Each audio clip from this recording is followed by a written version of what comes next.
안녕하세요. 사연에 빠지다의 DJ 민영입니다. 오늘도 두 가지 사연 준비되어 있으니 재미있게 들어주시고요. 구독과 좋아요 버튼도 꼭 눌러주세요.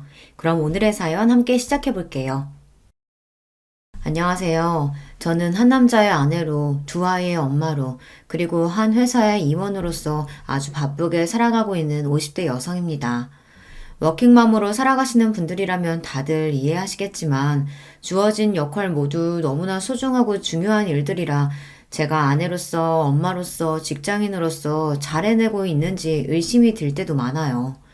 내가 욕심이 너무 많아서 아내로서, 엄마로서 잘하고 있는 건지 걱정이 될 때도 많습니다. 하지만 지금까지 훌륭한 직장인으로 사는 제가 여전히 멋지다며 엄지를 치켜올리는 남편과 일하는 엄마를 항상 응원해주는 아들, 딸 덕분에 힘내서 살 수 있는 것 같아요. 이렇듯 제 가족들은 직장인으로서의 제 가치를 인정해주며 서로를 보듬어주는 소중한 존재이지만 이런 저를 깎아내리지 못해 안달인 사람들도 있었습니다. 바로 제 동서되는 사람들이에요.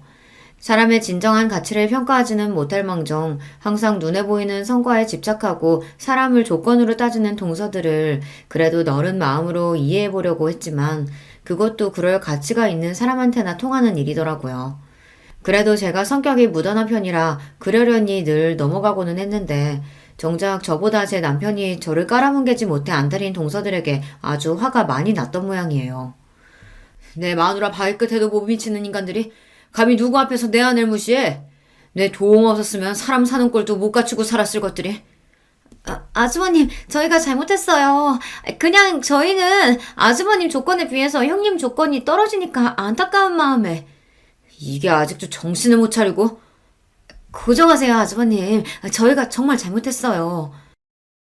저희 남편이 부처님 가운데 토박이라고 불리는 사람이거든요. 평소에는 늘 허허 웃는 낯이라 좀 얕잡아 보는 어리석은 사람들도 많은 편인데 저들 역시 제 남편을 그렇게만 봤겠죠.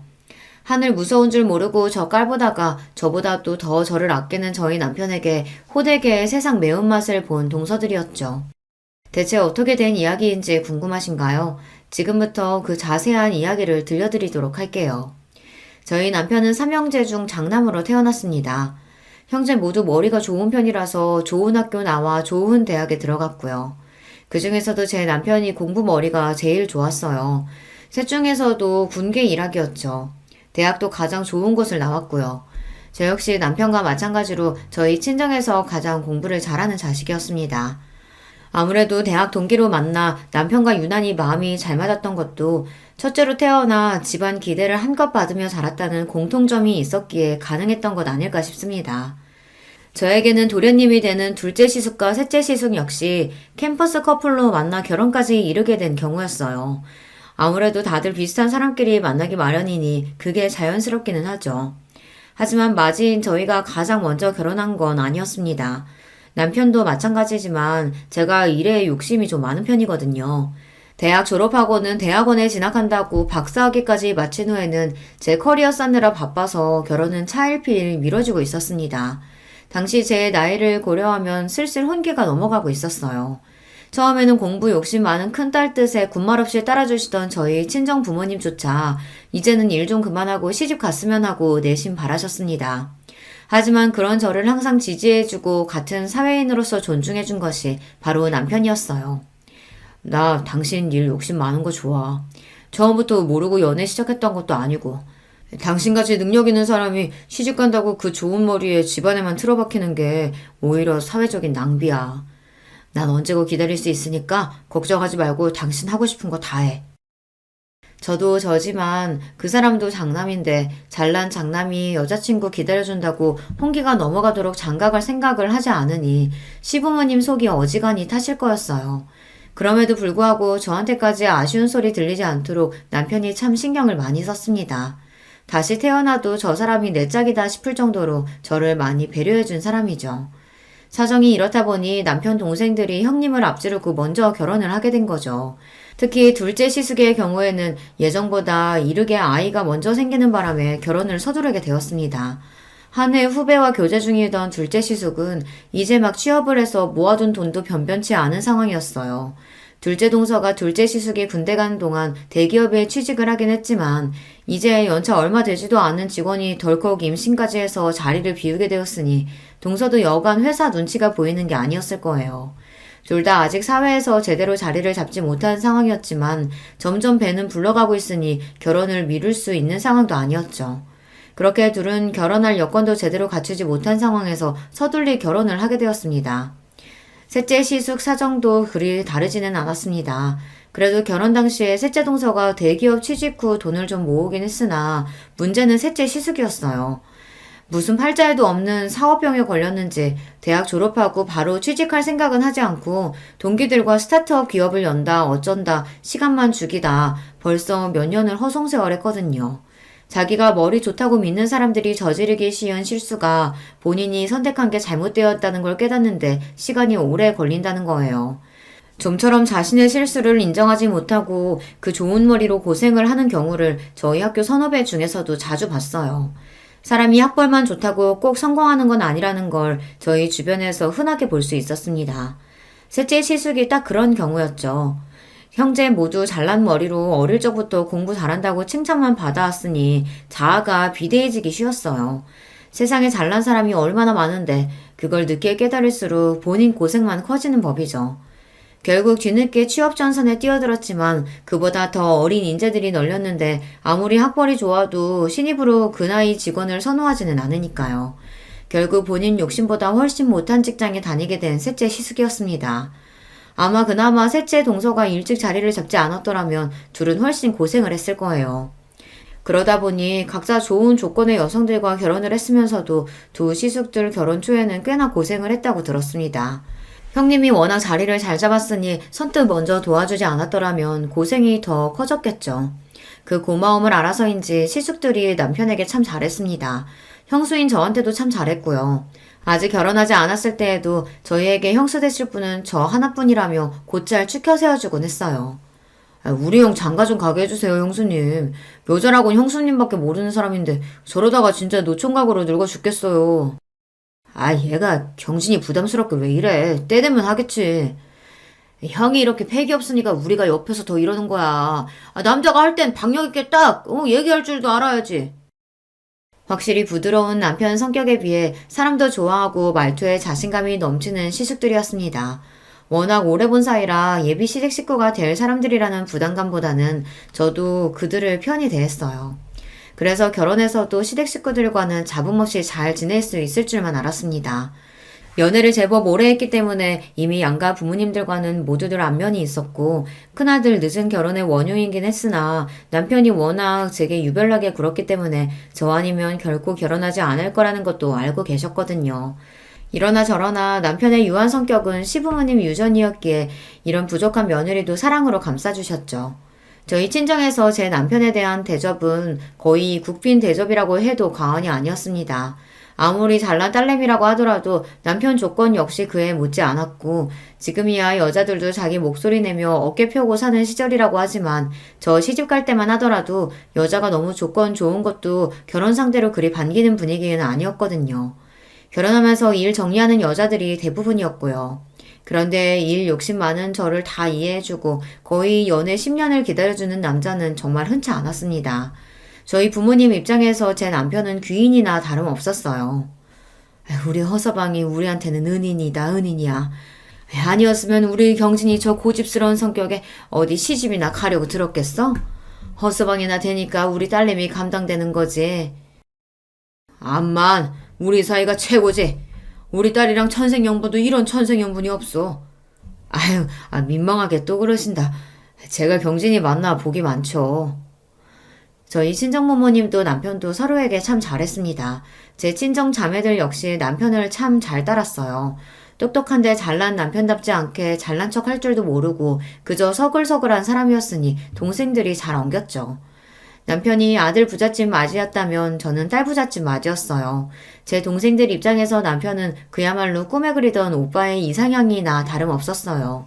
제 언니보다 형부를 더 잘 따르는 건 예견된 일이었습니다. 애들 때문에 정신이 하나도 없지? 어째 자기만 보면 어리광이 느는 것 같아. 나야 형부라고 불편하게 생각 안 하고 편하게 대해주니까 좋지. 나 자기 가족들이랑 어울리는 거 진짜 좋아하는 거 알잖아. 어쩜 말도 저렇게 이쁘게 하는지 역시 제가 선택한 남자였습니다. 많이 배운 여자, 먹물 많이 찬 여자는 드세서 좋은 신부감 되기는 글렀다는 말을 창피할 줄도 모르고 하는 제 주변 가부장적인 남자들과는 차원이 다른 남자였습니다. 친정 부모님 말씀이 틀린 게 아니었어요. 남편이 아니었다면 애초에 결혼할 생각도 들지 않았을 겁니다. 그렇게 남편의 삼형제 중 가장 늦게 저희가 웨딩마치를 올리게 되었습니다. 그날은 양가 부모님들이 모두 눈물바람이었어요. 양쪽 집안에서 저희 결혼을 너무 기다리셨습니다. 남편은 그럴 만한 가치가 있는 일이었다고 했지만 제 욕심 때문에 양가 부모님은 물론 남편까지 너무 기다리게 한 것 같아 죄송스러웠어요. 그런 만큼 결혼해서 시부모님께도 그렇고 남편에게도 그렇고 정말 잘하리라고 굳은 다짐을 먹었습니다.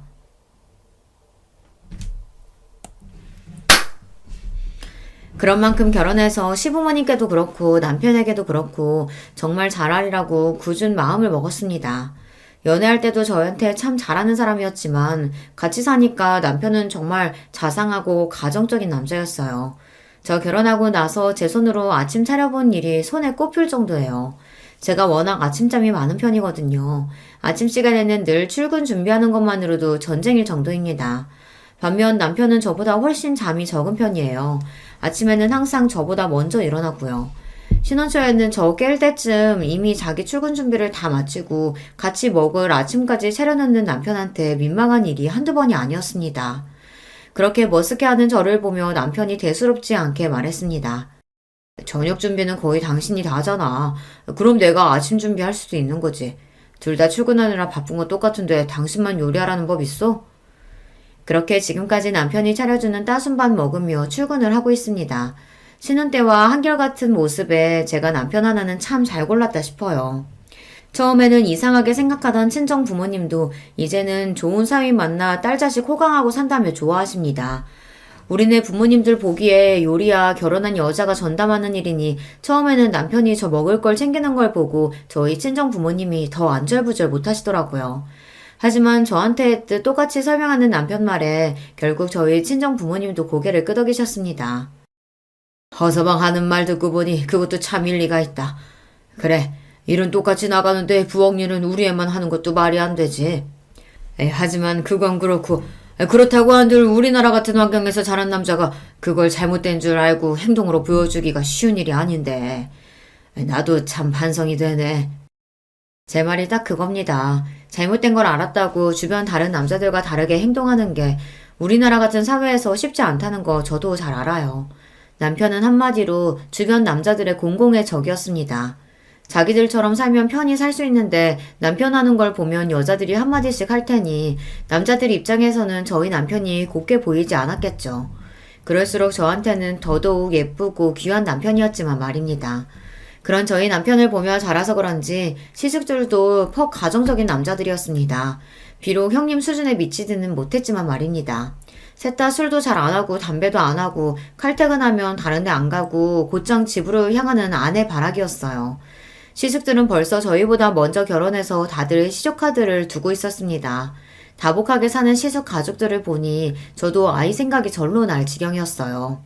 이렇게 다른 시대 가족들과는 돈독하게 지내면서도 아직 손 아래 동서들인 둘째와 셋째 동서와는 좀처럼 가까워지지 못하고 있었습니다. 둘 다 저희 남편하고는 참 잘 지냈거든요.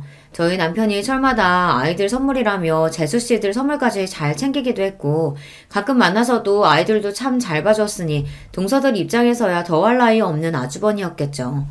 결혼하고 나서는 온통 저한테 맞춰 사는 남편이었으니 이전보다 자주 볼 일이 적어져 좀 서운한 것 같기도 했습니다. 그럴수록 제가 더 잘해야지 싶었어요. 남편이 저한테 잘하니까 저도 남편 가족들과 얼른 친하게 지내고 잘하고 싶었어요. 그래서 제가 먼저 동서들과 술자리도 제안했습니다. 진짜 아주버님 같은 남자 없어요. 요새 누가 10년이 넘도록 여자 기다려서 결혼하겠어요? 아주버님 조건이 나쁜 것도 아니고. 그동안 어머님 아버님 통해서 선자리도 적지 않게 들어왔었는데 그걸 다 거절하시고. 왜 아니겠어. 사실 나는 형님이랑 아주버님이 결혼까지 가게 될 줄은 몰랐어. 아주버님 나이는 점점 차는데 결혼 소식은 없고 그만하면 할 만큼 했으니까 다른 사람 찾아가실 줄 알았지. 정말 우리 아주버님만한 순애보가 없다고. 처음엔 별로 친하지도 않은 손윗동서의 술자리 제안에 대면대면 하던 동서들도 술이 한 잔 두 잔 들어가더니 본심이 나오기 시작했습니다. 뭐 그 정도야 들어줄만 했습니다. 저희 결혼에 대해 주변에서 가타부타 말이 많은 건 사실이었으니까요. 대부분이 저를 기다리다 못해 제 남편이 저를 버리고 딴 여자로 갈아탈 거다. 뭐 그런 내용이었죠. 사정 모르는 남들이야 남의 이야기 그저 심심풀이로 쉽게들 이야기하곤 하잖아요. 제가 성격이 무딘 데가 있어서 그런지 그런 말에 크게 흔들리는 편은 아니에요. 동서들이 하는 말에도 별말 없이 고개만 주걱거리는 저를 보자 되려 그 둘이 머쓱해 보였습니다. 근데요, 형님. 저 예전부터 궁금했었는데요. 형님은 그렇게 공부를 많이 하셔놓고 왜 그렇게 작은 회사에 들어가셨대요? 제가 당시에 다니던 회사 규모가 작기는 했어요. 대학원에서 박사학위까지 따면서 공부를 마친 후에는 학교 연구실에서 근무를 했었습니다. 그러다가 경력이 좀 쌓였더니 주변에서 저를 좋게 봐주신 모양인지 제법 제 평판이 괜찮게 소문이 났더라고요. 해외 학술지에 연구 논문이 실리면서부터 일명식도 없던 곳에서 스카우트 제의가 들어오기도 했어요. 최종적으로 제가 자리를 옮긴 곳은 같은 학교 선배이자 연구실 선배이기도 한 지금의 회사 대표님이 갓 설립한 신생기업이었습니다. 처음 시작할 때 직원이 10명이 채 되지 않았으니 중소기업 치고도 규모가 작은 편이었죠. 셋째 동서가 의문을 가질 만도 하다고 생각했습니다. 지금 회사 대표님이 내가 평소에 존경하던 선배님이시거든. 같이 일하면서 배울 점도 많았고 학교에서 인정도 받고 계시고 지금은 작아도 앞으로 성장 가능성이 높다고 생각해서 자리 옮기게 됐어. 아무리 그래도 이제 막 시작한 작은 회사인데 좀 위험하지 않아요? 전에 연구원 다니셨다면서요. 남 보기에도 그쪽이 훨씬 낫잖아요. 저는 저 나름대로 제 미래가 걸린 일이니 신중하게 생각해서 결정한 일이거든요. 그리고 실제로 아직 규모가 크지 않았음에도 불구하고 각종 정부 사업도 따내고 해외에서도 슬슬 입질이 올 정도로 작지만 내실 있는 회사였습니다. 같은 업계에서도 떠오르는 우수 기업으로 평가를 받고 있었고요. 하지만 그거야 아직 업계 내부 사람인 저희끼리 이야기고 아무래도 일반 대중들이 보기에는 회사 규모도 크고 이름도 유명한 대기업이 훨씬 좋아 보이겠죠. 두 사람 모두 대기업에 다니고 있으니 아무래도 대기업 사원으로서의 자부심도 있을 테고요. 요즘도 그렇지만 당시에도 대기업 들어가기가 쉽지 않았어요. 열심히 공부해서 어렵게 들어간 회사일 테니 애사심이 넘칠 수도 있죠. 물론 유명한 회사 다니는 것도 좋지. 그런 직장 다니는 사람들도 대단하다고 생각하고 나도 내 나름대로 내 장래를 생각해서 결정한 거라 아직까지는 별로 후회된다는 생각은 안 드네. 그냥 이렇게 두루뭉술 말했어요. 괜히 대기업 다니는 동서들 심기 거스르고 싶지도 않았고 아무래도 저희 회사가 전문 분야를 다루고 있다 보니 그걸 일일이 설명하는 것도 술자리 화제로는 어울리지 않는 것 같아서요. 그리고 그 얘기는 어영부영 마무리가 되었습니다. 그거 말고도 화제거리야 많으니까요. 형님, 아이 계획은 있으세요? 아주버님이나 형님이나 이제 나이가 적지 않으신데 이제 더 미루면 안 되지 않겠어요? 그래야지. 생기면 생기는 대로 낳을 생각이야. 생기는 대로 낳는다뇨. 형님 이제 그러실 나이 아니에요. 일 그만두고 임신 준비만 해도 늦는다고요. 당시 제 나이가 30대 중반을 향해 가고 있었습니다. 지금으로서야 30 넘어 결혼하는 경우가 대부분이니 늦었다고 하기도 민망한 나이지만 저 결혼한 지 얼마 안 된 시점만 하더라도 초산의 제 나이인 산모는 드물긴 했습니다. 그래서 결혼하면서 남편보다 제가 먼저 아이 이야기를 꺼내기도 했어요. 물론 남편인 괜히 제가 스트레스 받을까봐 너무 급하게 생각하지 말고 기다려보자고 하긴 했지만요. 그래서 저 역시 가급적이면 아이가 얼른 생겼으면 했지만 제 일에 대한 이야기까지 건드리는 건 좀 불쾌했어요. 말씀드렸다시피 제가 일 욕심이 있어서 지금까지 공부하고 커리어 쌓느라 결혼이 늦어진 건데 결혼과 출산 때문에 그걸 놓을 생각은 전혀 없었습니다. 걱정해주는 건 알겠는데 다른 건 몰라도 일만큼은 뭐라고 안 했으면 좋겠어. 나한테는 정말 중요한 문제거든. 아이 가지기 위해서건 낳고 나서건 일 그만둘 생각은 전혀 없어. 동서들도 조카들 낳고도 회사 잘 다니고 있잖아. 그거야 저희는 애들 낳을 때 나이가 어리기도 했고 또 저희는 대기업 다녀서 회사 복지도 잘 되어 있잖아요. 아무래도 중소기업이랑은 다르죠. 제가 중소기업에 다니기는 했지만 저희 회사 복지도 대기업 못지 않았어요. 애초에 선배 회사에 들어갈 때 그런 부분도 고려를 안 한 게 아니거든요. 작은 회사 들어가서 노동력 착취당하고 고생하던 친구들도 있었기에 그런 부분에는 예민한 편이거든요. 선배는 당시로는 흔치 않게 유학 경험도 있고 그런 부분에서도 선진적인 데가 있었습니다. 지금은 흔한 형태이지만 전 직원들에게 회사 지분 일부와 인센티브를 제공하기도 했고요. 현재보다 미래가 기대되는 회사이기에 이런 점들이 모두 매력 포인트로 다가왔습니다. 한마디로 동서들에게 그런 걱정을 들어야 할 필요는 없었다는 거예요. 어쨌든 그런 점들 또한 일일이 설명할 필요는 없다고 생각했기에 그것도 그냥 그렇게 넘겼습니다. 이래저래 걸리는 부분들은 좀 있었습니다만 이만하면 생각보다 그 자리가 그렇게 힘들지는 않았다고 생각했어요. 비록 자신들이 다니는 대기업에 대한 자부심이 좀 지나쳐서 다른 사람 일자리를 좀 업신여기 있는 경향이 있다고 느껴지기는 했으나 그런 사람들이야 워낙 많이 봐서 그러려니 하기도 했고요. 그리고 내내 직업인으로서만 산 저보다는 직장 경험과 결혼 생활을 모두 겪어본 동서들이 하는 말이 더 현실에 기반하고 있지 않을까 싶기도 했어요. 비록 그 둘이 제 손 아래 동서라고 하지만 결혼 생활을 저보다 훨씬 길게 한 사람들이니 손이 하면서 있지도 않은 권위를 내세울 생각도 없었고요. 무엇보다도 실전에서는 경험이 깡패 아닙니까? 결혼 전에 몇 번 보지 못해서 둘을 잘 알지는 못했지만 그래도 그 두 사람이 손이똥서인 저와 일부러 잘 지내지 않으려고 하는 게 아니라면 제게 공격적으로 나올 이유가 없었으니 결국엔 다 저 좋으라고 하는 소리겠거니 했습니다. 그런데 남들 귀에는 별로 그렇게 들리지 않았나 봐요. 그러고 나서 얼마 지나지 않아 명절을 맞이해 시댁에 온 가족이 모였습니다. 저희 친정은 저보다 일찍 결혼한 여동생들이 있긴 해도 아직 아이가 없어서 명절이라고 그렇게 시끄러운 편이 아니에요. 그런데 시댁에는 아이들도 여럿이다 보니 북적북적한 게 제법 텔레비전에서 나오는 명절 분위기가 나더라고요. 좀 정신이 없기는 했지만 이것도 나름 명절답고 괜찮다 싶었습니다. 차례 지내고 할 일 다 끝나고 나니 다들 맛있는 거 먹으면서 서로 근황도 전하고 이야기꽃을 피웠습니다. 얼마 전 동서들끼리 술자리를 가졌다는 말에 둘째 시숙이 너스레를 떨었습니다. 형수님, 저희는 쏙 빼놓고 여자들끼리만 술 마시고 서운합니다. 도련님도 참, 저희는 저희끼리도 자주 봤잖아요. 다들 부인들이 어찌나 예쁜지 잘 보여주지도 않는 바람에 이렇게라도 얼굴 보고 대화 좀 했어요. 그래서 여자들끼리 즐거운 시간 보내셨어요? 그럼요. 서로 얘기도 많이 하고 특히 동서들이 내 걱정 많이 해주길래 내가 도움이 많이 됐어요. 걱정? 아, 우리가 아직 아기가 없으니까 아무래도 동서들이 걱정이 됐나 봐. 내가 다니는 회사가 작으니까 아이 준비하면서 다니기 힘들까 싶어서 걱정도 해주고. 아무래도 결혼 선배님들이시니까 내가 미처 생각하지 못했던 부분들 얘기도 많이 해주더라고. 저는 정말로 호의로 받아들여서 이야기를 한 건데 두 동서 표정이 당황스러움으로 물들었습니다. 남편을 포함한 삼형제 얼굴도 뭔가 애매하더라고요. 그제야 내가 꼬아 얘기한 걸 굳이 쫙쫙 펴서 들은 건가 싶었습니다. 상황이 뭔가 요상하게 돌아가기 시작하자 남편이 애써 굳힌 얼굴을 풀고 말했습니다. 우리 재수씨들이 손희 형님 들어오셨다고 이래저래 걱정이 많으셨나 보네.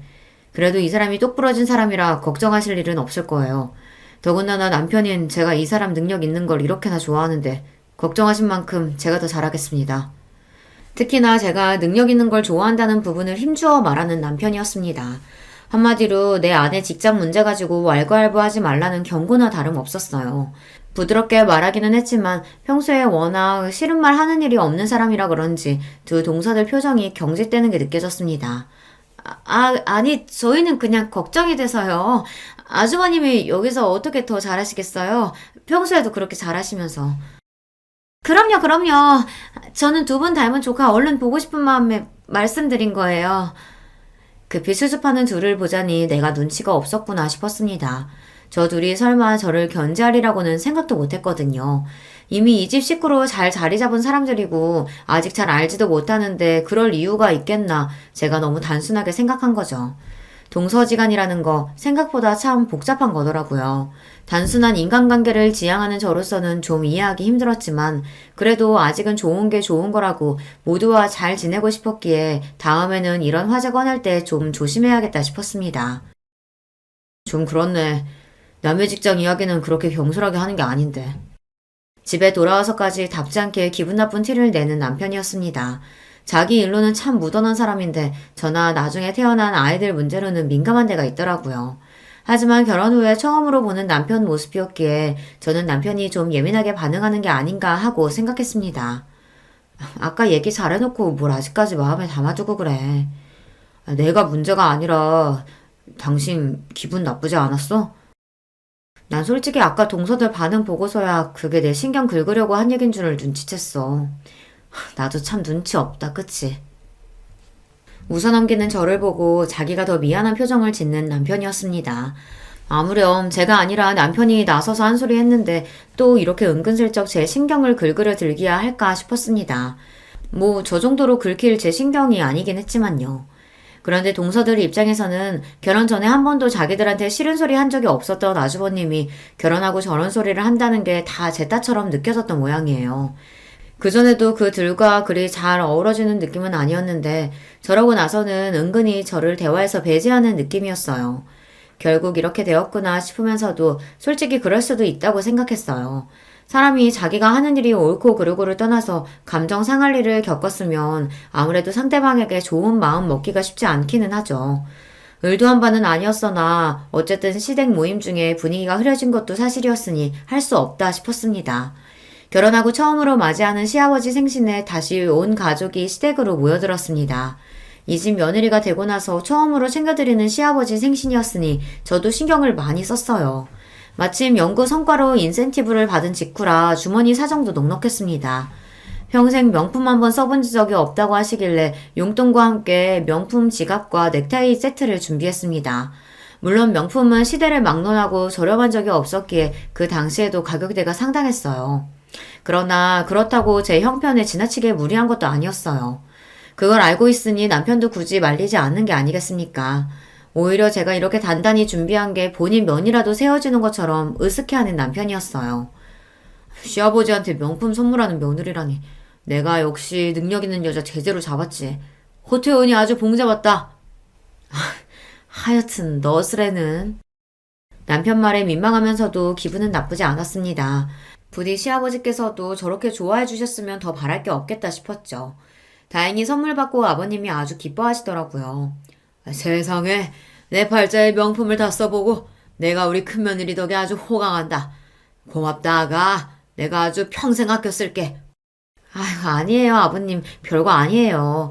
해지면 새 걸로 바꿔드릴 테니까 아끼지 말고 편하게 쓰세요. 와 우리 형수님 멋있다. 역시 능력자는 다르네. 하여튼 너스레 떠는 건 이 집 남자들 유전인가 봅니다. 어머님까지 그 광경을 보며 만면에 미소를 띄우셨습니다. 이 분위기에 좀처럼 섞이지 못한 건 동서들 두 사람뿐이었어요. 우리 형님 시집 오셔서 처음 맞는 시아버지 생신이라고 무리하셨네. 당분간 좀 힘드시겠어요? 그러게 작은 회사에서 월급도 얼마 안 나올 텐데. 이번에는 눈치 없는 저도 대번에 알아차릴 수 있을 만큼 두 사람 말투에 가시가 돋쳐 있었습니다. 순식간에 주변 분위기가 찬물을 끼얹은 것처럼 싸하게 가라앉았어요. 순간 성질을 못 이기고 내뱉어놓고 둘 다 아차 하는 게 보이더라고요. 그래봤자 늦었지만 말입니다. 이 사람이 분위기 좋은데 괜히 왜 심술이야. 형수님이 어려서니 알아서 하시겠지. 작은 회사니 어쩌니 하는 소리가 왜 나와? 아니 우리는 걱정돼서 하는 말이지. 그래도 이 사람이. 한창 분위기 좋았는데 순식간에 불화의 씨앗이 싹 탔습니다. 특히 시부모님 표정이 너무 안 좋더라고요. 너희들이 그렇게 말하면 내서 준비한 큰애 기분이 어떻겠냐? 받는 나는 또 어떻고? 그러게 말이다. 너희들 지금 너희 큰형님만 무안준 게 아니라 네 시아버지까지 물색 없는 사람 만든 거야. 좋은 날 이게 무슨 일이니? 중간에서 저만 괜히 새우등 터져서 안절부절 못했습니다. 그런 저를 보더니 남편이 제 손을 꼭 쥐고는 낮은 목소리로 말했어요. 제가 저번부터 말하고 싶었는데 대체 왜 그렇게 이 사람 직장을 까내리지 못해서 날린 겁니까? 이 사람 능력 업계에서도 알아주는 사람이고 그래서 지금 회사도 대표한테 직접 스카우트 받아서 좋은 대우 받으면서 간 거예요. 그래서 들어가면서도 과장직감 단 거고요. 중소기업이라니까 무슨 구멍가게라도 되는 줄 아시는 모양인데 내실 있는 기업이라고 평판도 좋아요. 그런 거 다 떠나서 이전부터 어떻게든 이 사람 트집 잡으려고 하는 것 같아서 남편으로서 기분이 쏙 좋지 않네요. 앞으로는 더 조심하셨으면 합니다. 이제 아주 대놓고 경고하며 제 편을 드는 남편이었습니다. 동서들이 말실수한 게 있으니 아무도 그 말에 의의를 제기하지 않으셨어요. 방금 건 저도 동서들이 선 넘었다 싶었습니다. 제가 마음에 들지 않는 건 들지 않는 거고 굳이 어른들 들리시는 데에서까지 저러는 건 지나쳤죠. 물론 이번에도 제가 이야기하기도 전에 제 남편이 상황을 정리했지만요. 이런 걸로 절대 서운하게 하는 법이 없는 사람이었습니다. 기껏 좋은 선물 준비해서 시아버지께서 생신날 기쁜 마음만 가지셨으면 했는데 또 경솔한 발언을 한 돈서들 때문에 기쁨이 반감된 것 같아 저도 기분이 썩 좋지 않았습니다. 하필 생신에 왜 그런 소리를 해서 다음에 저런 소리 하면 그때는 나도 제대로 한 소리 해야지 싶었습니다. 그렇게 애매한 분위기 속에 자리를 파하게 되었어요. 그리고 얼마지 않아 저에게 기쁜 소식이 생겼습니다. 오랜 시간 공을 들였던 프로젝트가 성황리에 마무리되어 해외 특허까지 따내게 된 거였어요. 대부분의 프로젝트 책임자가 선배인 대표님이었던 예전과 달리 제가 단독으로 책임자로 나선 건이었죠. 당연히 대표님도 뛸 듯이 기뻐하셨습니다. 내가 뭐라 그랬어. 내가 너 연구실 나온 거 절대로 후회하지 않게 해줄 거라고 했지? 여기서 훨씬 네 재능 펼칠 기회 많을 거라고. 내가 사람 보는 눈이 틀리지가 않았어. 회사에서는 깍듯하게 직급으로 부르던 것도 있고 기쁨을 감추지 못하는 대표님이셨습니다. 저 역시 뿌듯했어요. 연구실 시절 제 이름으로 논문 기재에 성공한 적이 있기는 해도 이렇게 눈에 띄는 성과는 저도 처음이었으니까요. 지금까지 긴 시간 밤을 새워가며 열심히 공부한 보람이 느껴지는 순간이었습니다. 과장으로 입사한 지 1년을 조금 넘긴 시점에 승진까지 하게 되었어요. 무려 부장 자리였어요. 아무리 작은 회사라고 해도 제 나이를 고려했을 때 초고속 승진이나 다름없었습니다. 차장 직급이 없는 저희 회사에서는 다음에 승진하면 바로 이사진으로 경영 참여가 가능할 정도였어요. 규모가 작은 만큼 전문 인력으로만 채운 자리였기 때문에 쉽지 않은 일이었습니다. 게다가 회사는 날이 다르게 기업 가치를 높여가고 있었습니다. 얼마 전 상장한 이후 입사 때 제게 주어진 회사 지분의 가치가 쑥쑥 올라가고 있었고요. 이래서 회사 스타팅 멤버로 들어가는 게 참 중요해요. 이 기쁜 소식을 가장 먼저 전한 건 역시 남편이었습니다. 근무 시간 중에 전화를 받아놓고도 제가 승진 소식과 프로젝트 성공 소식을 함께 전하자 전화통이 떠나가도록 기뻐서 소리를 지르는 남편이었습니다. 여보, 정말 축하해. 우리 경진이 진짜 대단하다.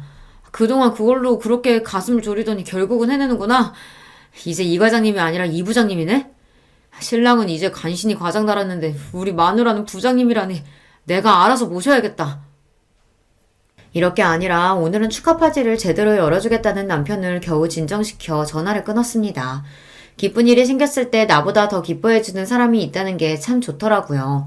역시 이 사람과 결혼하길 잘했다는 생각에 뿌듯했습니다. 신이 난 남편이 사방에 전화를 돌리는 바람에 온 식구들이 제 승진 소식을 당일에 접하게 되셨어요. 친정이고 시댁이고 할 거 없이 말입니다. 친정 부모님과 시부모님들이 다들 고생했다며 내일처럼 기뻐해 주셔서 몸둘 바를 모르겠으면서도 기분이 좋았어요. 이제는 내 새끼 잘했다며 칭찬해 주시는 분들이 2분 더 늘어나셨으니까요. 시숙들 역시 축하 전화를 걸어왔습니다. 우리 형수님 진짜 대단하다. 나는 부장님은 배불뚝이 중년 아저씨나 돼야 되는 건 줄 알았는데 우리 형수님은 벌써 관리직급이네요. 나 아는 중에 가장 출세한 사람이 형수님인 거 알아요? 우리 파티해야죠, 파티. 이런 경사에. 아휴, 파티는 무슨. 축하해 주신 것만으로도 감사해요. 한사코 거절하는 저에게 파티를 해준다고 난리가 난 둘째 시숙이었습니다. 저를 축하하려고 하는 것 또한 진심이었겠지만 얼마 전 시아버지 생신날 서로 감정 상한 일이 있었으니 제 승진 축하 겸 동서들과 감정을 풀 자리를 만들려고 한 거겠죠. 저 역시 앞으로 계속 볼 사람들이라면 얼른 감정을 풀고 잘 지내고 싶었기에 평소와 달리 화끈하게 말했습니다. 에이, 기분이다. 내가 승진턱 낼게요. 우리 다 같이 한번 뭉쳐요. 와, 화끈하다. 그렇게 세 부부끼리 회풀을 푸는 자리가 마련되었어요. 이래저래 감정이 가스레질 일이 많았던 터라 이참에 다들 풀었으면 싶어서 일부러 제가 정말 기분 낼 때나 가는 고급 라운지바에 예약을 잡았습니다. 당시에는 아직 그런 문화가 활성화되지 않아 저랑 남편을 제외하고 그런 고급스러운 곳은 처음 경험하는 거였어요. 와, 형수님 오늘 단단히 준비하셨네. 형수님 덕분에 이런 데도 나와보고 진짜 호강하네요. 아직 꽁한 기분으로 나와 떨떠름하게 서있던 동서들도 모임 장소를 보더니 눈이 휘둥그레졌습니다. 대기업 접대 자리로도 이용되는 곳인데 아무래도 동서들은 아직 평사원이다 보니 이런 곳에 와볼 일은 없었겠죠. 이왕이면 이런 걸로라도 점수를 좀 땄으면 싶었어요. 와, 이 양주 진짜 비싼 건데 병째로 마셔도 괜찮아요? 저 오늘 좋은 날이잖아요. 오늘은 마시고 싶은 거 다 마셔도 상관없으니까 가격 보지 말고 원 없이 드세요. 분위기도 더할 나위 없이 좋았어요. 저나 남편이야 그날 기분이 최고였고 쭈뼛하던 동서들도 좋은 술 한 모금씩 넘기고 나니 표정이 좀 풀어졌더라고요. 남편은 이번 프로젝트 때문에 제가 얼마나 고생을 했는지, 승진한 마누라가 얼마나 대단한지 팔불질처럼 자랑을 늘어놓느라 잔뜩 신이 나 있었습니다. 그렇게 다들 화기애애하게 이야기를 주고받는 동안 동서들 술 마시는 속도가 점점 빨라지고 있었어요. 처음에는 오늘 술이 좀 받는가 보다 하다가 나중에는 저대로 놔둬도 괜찮나 걱정이 되더라고요. 그래서 동서에게 걱정스러운 마음에 한마디 건넸습니다. 동서, 괜찮아? 물도 좀 마셔가면서 천천히 마셔. 왜요? 막상 비싼 술 사려니까 아까워요? 가시돋친 둘째 동서 말투에 순간 주변이 조용해졌습니다. 아, 또 시작이구나 싶었죠. 어째 오늘은 좀 조용히 넘어가나 싶었는데 이 정도로 동서들 심술을 달래기에는 역부족이었나 봅니다. 그래도 어지간하면 잘 넘기려고 다시 부드럽게 말했습니다. 아깝긴 축하해줘서 고마워서 한턱 내는 건데. 중소기업 부장이 뭐 그렇게 대단한 자리라고 내가 축하식이나 해요? 저 사람이 하도 닥달하길래 어쩔 수 없이 나온 거예요. 어떻게든 분위기를 풀어보려던 제 노력은 숲으로 돌아갔습니다. 그쯤 되니 저도 그냥 될 대로 되라 싶더라고요. 언제까지 제가 동서 기분을 맞춰주겠습니까? 동서, 축하해줄 생각 없으면 그냥 거절하지 그랬어. 꼭 그렇게 꼬아서 말해야겠어? 이제 본심 나오시나 보네. 왜요? 저희가 축하 안 한다니까 안 입고 오세요? 아니 근데 대기업자는 저희 입장에서야 중소기업 부장 별거 아닌 건 당연한 거 아니에요? 당신 진짜 미쳤어? 아 내가 틀린 소리 했어? 왜 소리를 질러? 나만 해도 어떻게든 계약 하나 따내겠다고 들러붙는 중소기업 부장들이 한둘인 줄 알아. 누가 들으면 아주 대기업 회장님이라도 되신 줄 알겠어. 유세도 이런 유세가 없네. 이 사람이 어떻게 이렇게 못난 소리만 골라서 하냐? 아, 당장 형수님한테 사과드리지 못해? 못해, 안 해. 내가 뭐가 아쉬워서 중소기업 직원한테 사과식이나 해야 돼. 아주 가관이었습니다. 더는 못 봐주겠기에 한 소리 하려던 차에 남편이 먼저 선수를 쳤습니다. 다들 입 닥치지 못해? 남편 입에서 처음 듣는 욕설에 다들 그 자리에 얼어붙어 버렸습니다. 욕을 듣는 당사자인 동서들도 그렇지만 저도 정말 놀랐어요. 남편이 그렇게까지 화내는 모습은 그때 처음 보았습니다. 내가 내 마누라 자랑스러워서 부르는 자리에 유세? 이 사람은 평생 자기 자랑이라고는 할 줄 모르는 사람이야. 꼴랑 대기업 다닌다는 이유로 세상 제일 잘난 줄 착각하고 사는 니들하고 같을 줄 알아? 우리 와이프야말로 이런 식으로 엮이지 않았으면 니들 같은 인간들하고는 어울릴 일이 없는 사람이라고, 알아? 당장이라도 잡아먹을 듯한 기세로 고함을 치는 남편 모습에 두 사람이 벌벌 떨기 시작했습니다. 중소기업 부장이니 대단할 것도 없다고? 무식한 소리하고 자빠졌네. 이 사람 회사 가치는 지금 시가총액 100억이 넘어. 니들은 신문도 안 보냐? 이 사람이 성공시킨 프로젝트로 정부 계약에 해외 특허까지 따냈다고. 그런 인재들 사이에서 부장까지 올라갔단 거야, 이 사람이. 이 사람이 니들처럼 일반 직원인 줄 알아? 이 사람 회사 지분까지 가진 사람이야. 회사 주주라고. 이 대기업에 붙어서 월급이나 타먹을 줄 아는 것들아. 100억이니 정부 계약이니 해외 특허니 회사 지분 이야기까지 나오자 동서들 얼굴이 새파랗게 질리기 시작했습니다. 만만하게 생각했던 작은 중소기업이 자기들 생각과는 달리 보통이 아니라는 걸 이제야 간신히 깨닫게 된 거죠. 물론 제가 그런 사람이든 아니든 간에 사람 제 밑으로 보고 깔보는 건 잘못한 일이죠. 그래도 자기들 보기에도 대단하다는 생각이 들었는지 순간 쳐다보는 제 눈빛에 주춤 눈치를 보는 꼴이 어이가 없으면서도 좀 고소하더라고요. 저는 이만하면 됐다 싶었는데 남편은 아직도 분이 풀리지 않는지 씩씩 숨이 거칠었습니다. 내가 니들 결혼할 때 어떻게 했는데 아직 자리도 제대로 못 잡은 니들 사람 사는 것처럼 살게 해주겠다고 내가 그렇게 도왔는데 감히 내 아내를 이런 식으로 대?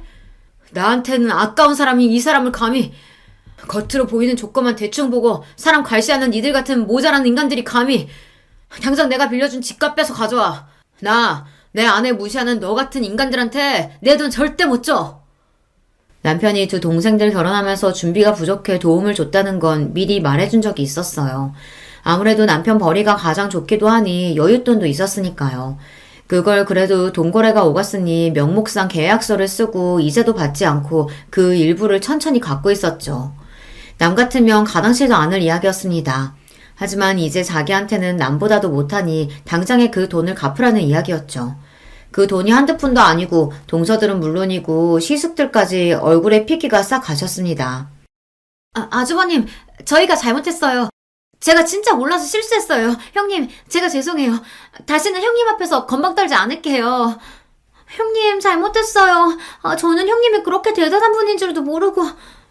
그렇게 콧대 높게 굴던 둘이 돈 내놓으라는 남편 말에 아주 납작 엎드려서 저렇게 쉽게 사과하는 꼴을 보고 있자니 한심스러웠습니다. 내가 대단한 사람이건 아닌건 사람이 사람을 그렇게 대하는 건 아니야. 사과를 그런 식으로 하는 것도 아니고. 돈 문제는 나는 모르겠네. 이 사람 돈인데 내가 왈가왈부할 일도 아니고 알아서 해결들 봐요.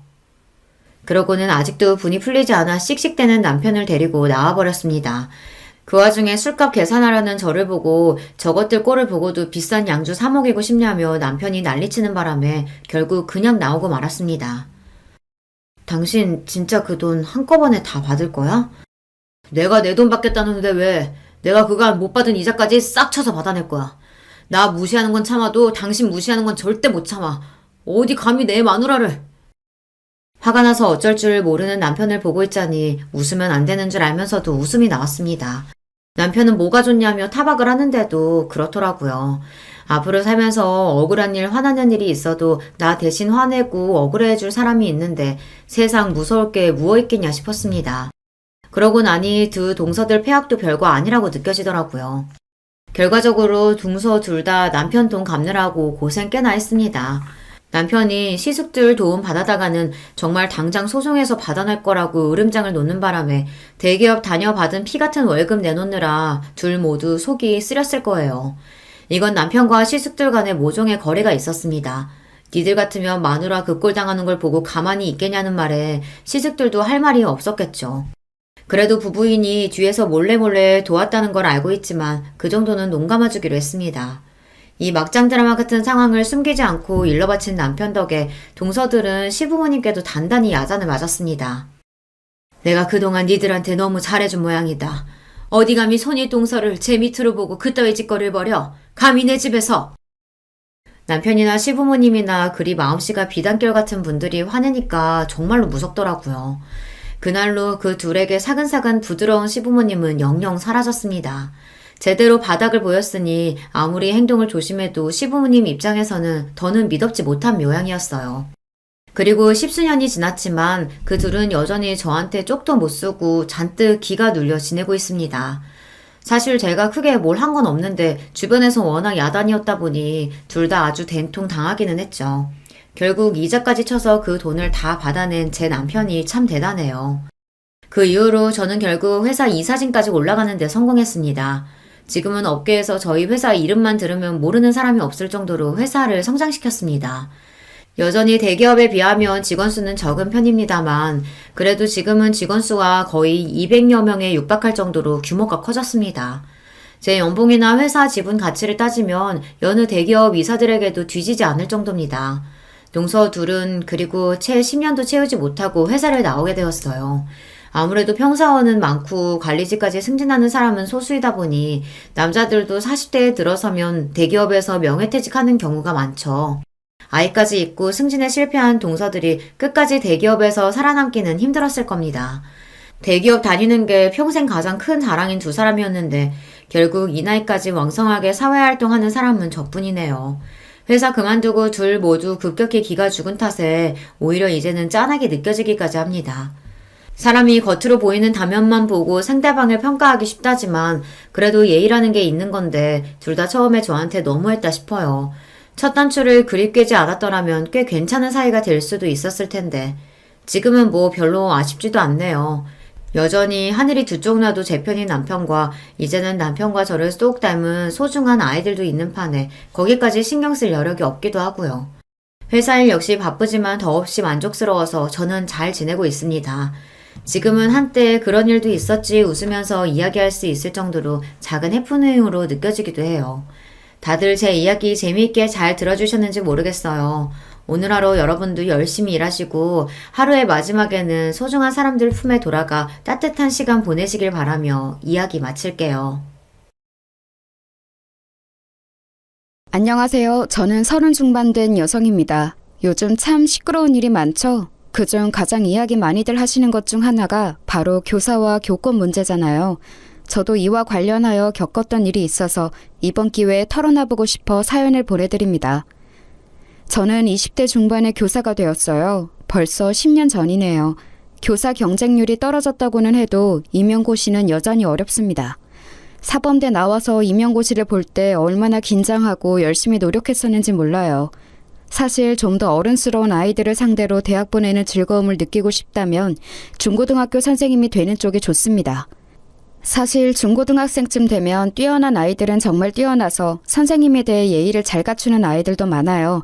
물론 요즘 교권이 추락해서 교실 학생들 전반적인 수준도 떨어지기는 했지만 얌전하고 좋은 학생들도 여전히 있어요. 그런 아이들의 존재가 지워지고 피해를 입는 일이 많아져서 안타깝기는 하지만요.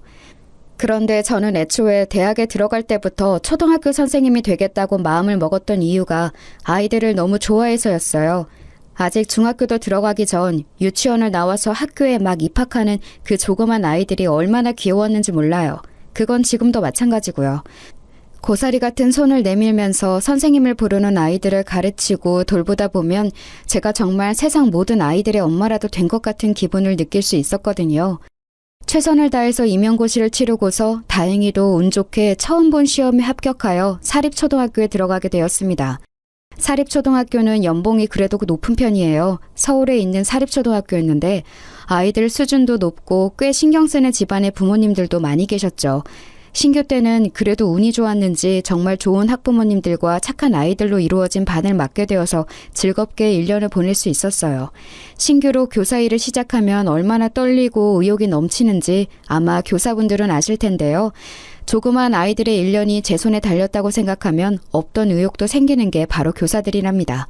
그래서 저 역시도 정말 의욕 넘치게 아이들을 최선을 다해 보살피고 가르치면서 1년을 보냈어요.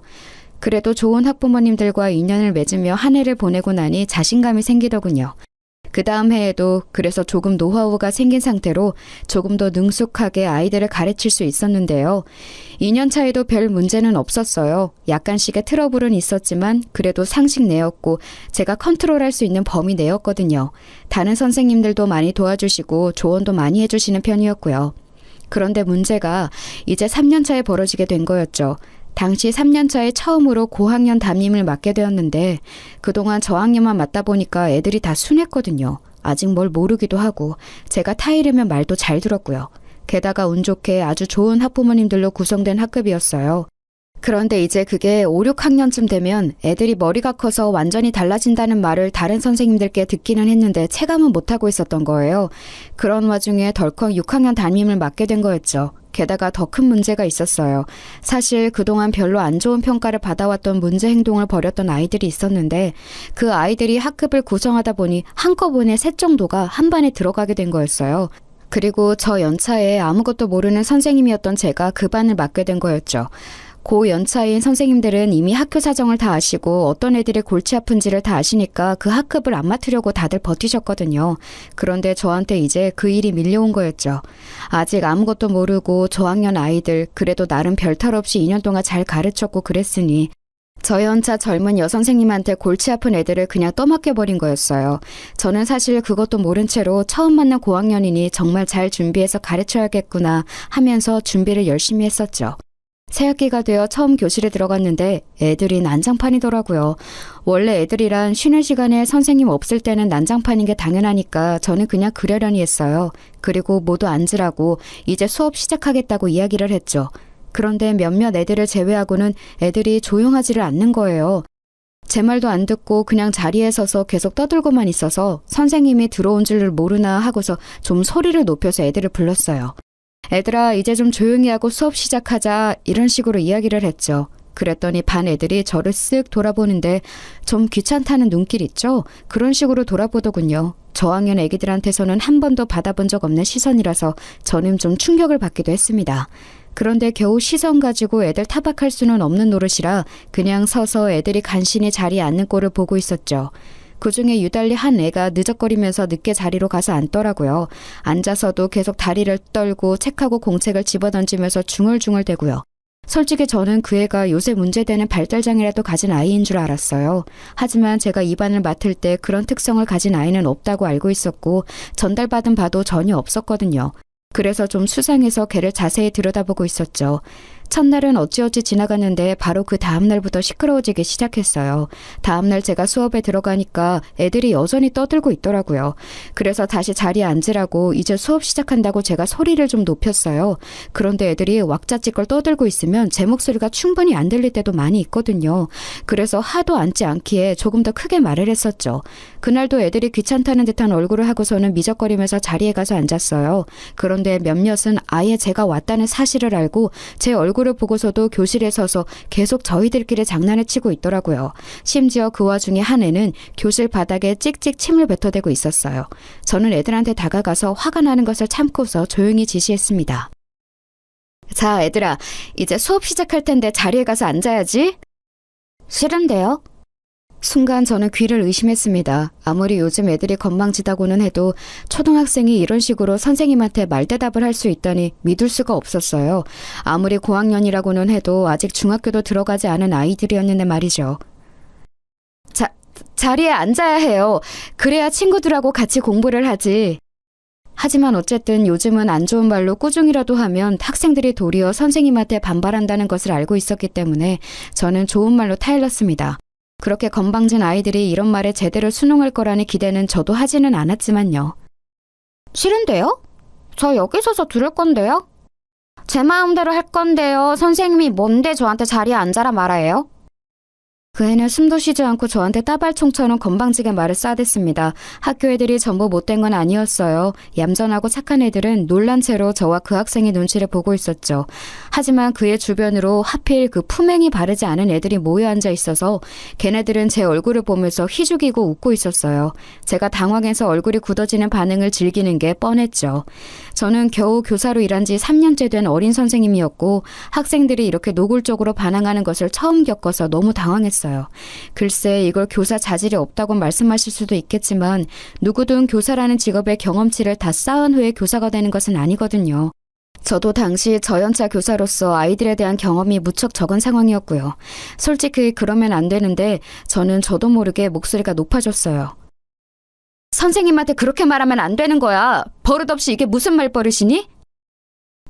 선생님 지금 저한테 소리치셨어요? 학생한테 소리 지르면 안 되는 거잖아요. 애가 빈정대듯이 말하는데 그때 기싸움에서 밀리면 정말 한 해 동안 아예 애들을 잡을 수가 없겠더군요. 주변에서 얌전한 애들도 숨죽이고 저희를 지켜보고 있었고 좀 못된 애들도 제가 지지 않고 소리를 높이니까 움찔한 기색이었어요. 어쨌거나 아직 중학생도 안 된 초등학생 6학년들이었으니까요. 저도 소리 높여서 큰 소리로 애들한테 말하면 자칫 아동학대로 걸릴 수 있다는 건 알았지만 절대 밀리면 안 될 것 같더군요. 내가 언제 소리를 질렀니? 선생님 목소리는 원래 크다. 그리고 너 지금 선생님한테 대들었으니 뒤로 나가서 10분간 서 있어라. 책 들고 가. 공부는 해야 하지 않니? 제가 엄한 목소리로 꾸짖으니 아이는 움찔하면서 제 눈치를 보았습니다. 아무리 건방진다고 해도 아직 어린애였어요. 사립초라서 아주 불량한 애들은 또 없었거든요. 사실 불안하기는 했어요. 요즘은 초등학교 고학년 애들도 선생님을 우습게 알아서 대들고 심지어 때리기까지 하는 애들도 있다는 건 알고 있었지만 그래도 저는 한 해 동안 애들 가르칠 걸 생각하면 물러날 수가 없더라고요. 다른 사람도 아닌 제가 이 아이들을 전부 책임지고 가르쳐야 했으니까요. 하지만 눈치를 보는 듯했던 그 애는 곧 열받는다면서 크게 소리를 지르고 발을 굴러대기 시작했습니다. 저는 겨우 초등학생인 애가 그렇게 욕을 할 수 있다는 걸 그때 처음 알았어요. 물론 요새 초등학생들이 정말 어른 못지않게 더러운 말도 하고 거칠 수 있다는 건 알았지만 눈앞에서 실제로 목격하는 건 완전히 다른 일이죠. 게다가 제가 가르치는 제 학급에 그런 애가 있다는 사실까지 알게 된 거였으니까요. 심지어 교실 바닥에 침까지 뱉더군요. 그런데 큰 소리가 나서인지 학기 초라 복도를 이리저리 다니며 학급들을 살피던 교감 선생님이 창문 너머로 나타나셨어요. 다른 학급 애들도 숨죽이고 전부 뚫어져라 쳐다보고 있지. 교감 선생님 얼굴도 보이지. 저는 물러나지 않고 단호한 태도지. 이러니까 그 건방진 학생도 더 반항하기가 애매한지 씩씩대면서 뒤로 나가더군요. 제가 책을 가지고 가라고 했지만 책을 도리어 책상 위에 집어던지고서 책상 다리를 걷어차면서 나갔어요. 저는 너무 속이 울렁거리고 심장이 뛰었지만 침착한 척 다시 교탁으로 돌아와서 앞에 섰죠. 그러고 나서 책을 펴라고 하자 애들이 슬금슬금 눈치를 보면서 책을 다들 폈어요. 지금 제가 저 건방진 애하고 기싸움에서 이긴 것이라 애들이 제 말을 듣기 시작한 것이 느껴질 정도였죠. 창문 밖에서는 교감 선생님이 한참이나 지켜보다가 고개를 설레설레 젓고서는 곧 사라지셨어요. 10분이 지난 뒤 쿵쾅대면서 자기 자리로 돌아간 그 애는 노골적으로 불만을 표시하면서 책상에 엎드려서 제 얼굴도 보지 않더군요. 뭐 괜찮았었어요. 학급 다른 친구들의 공부를 방해만 안 한다면요. 문제는 그런 애가 하나 있으면 학급의 면학 분위기가 애초에 다 흐려져 버린다는 거였죠.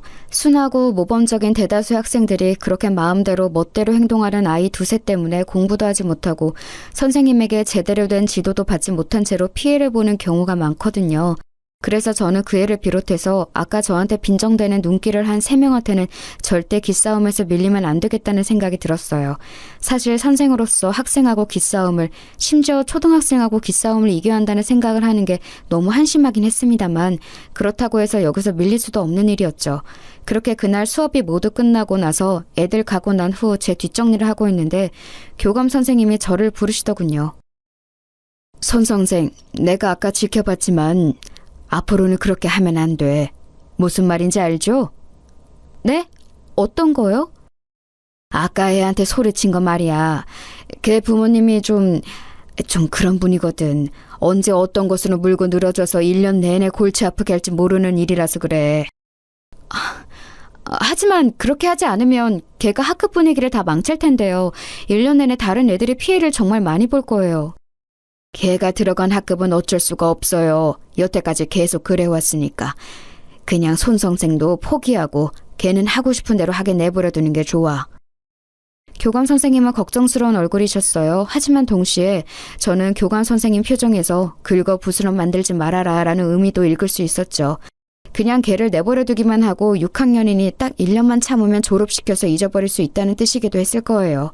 학교 현장에서는 정말 어쩔 수 없는 애들을 전학시켜버리거나 해서 학교에서 일단 나가기만 하면 그래도 잊을 수 있었으니까요. 졸업이 딱 1년 남았으니 그 기간만 버티면 된다는 거였죠.